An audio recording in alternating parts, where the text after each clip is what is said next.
Hi friends, ఈరోజు వచ్చేసి మన topic types of SQL comments. ఈ SQL కమెంట్స్ వచ్చేసరికి మనకి 5 టైప్స్ ఉంటుంది. ఒక DDL, DQL, DML, DCL, TCL. DDL అంటే డేటా డెఫినిషన్ లాంగ్వేజ్, DQL అంటే డేటా క్వరీ లాంగ్వేజ్, DML అంటే డేటా మ్యానిపులేషన్ లాంగ్వేజ్, DCL అంటే డేటా కంట్రోల్ లాంగ్వేజ్, TCL అంటే ట్రాన్సాక్షన్ కంట్రోల్ లాంగ్వేజ్. ఈరోజు వచ్చేసి మన టాపిక్ DDL చూద్దాం. DDL వచ్చేసి మనకి create, drop, alter, truncate, rename. అసలు మనం ఒక టేబుల్ క్రియేట్ చేయాలంటే మనకి డేటా టైప్ అనేది తెలియాలి. డేటా టైప్ అంటే అందరికీ ఇంటర్మీడియట్ డిగ్రీ చదివినప్పుడు తెలిసి ఉంటుంది. క్యార్ ఉంటుంది, వేర్ క్యార్ ఉంటుంది, ఇంటీజర్ ఉంటుంది, బైనరీ ఇవన్నీ ఉంటుంది. అయితే మనకి ఇప్పుడు ఒక టేబుల్ క్రియేట్ చేయాలంటే అది వచ్చేసి DDLలో మనం టేబుల్ క్రియేట్ చేస్తాం. DDL వచ్చేసి create, drop, alter, truncate, rename.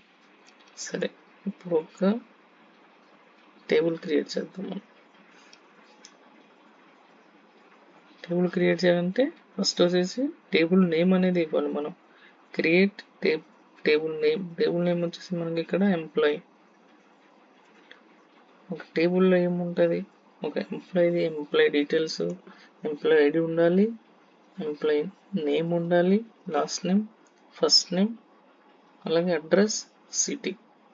Employee ID వచ్చేసరికి మనకి ఇంట్ ఉండాలి. ఇంట్ అంటే ఓన్లీ నంబర్స్ అనే ఉంటుంది మనకి. అలాగే వేర్ కేర్.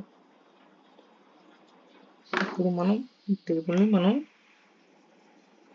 టేబుల్ ఫస్ట్ మనం క్రియేట్ చేయాలంటే అలాగా న్యూ క్వరీకి వెళ్ళాలి. న్యూ క్వరీకి వెళ్ళి నేను ఆల్రెడీ రాశాను కాబట్టి ఇక్కడ కాపీ పేస్ట్ చేస్తున్నాను. చేసి ఇక్కడ ఎగ్జిక్యూట్ కొడితే మనకి టేబుల్ అనేది క్రియేట్ అయ్యింది. Comments completed successfully. ఇప్పుడు టేబుల్ చూడాలంటే మనకి ఎలాగా select query, select star from table name.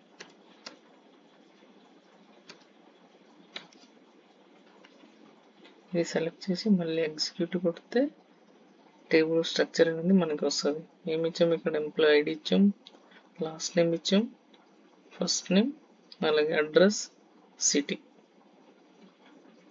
ఇది టేబుల్ క్రియేట్ చేయాలి.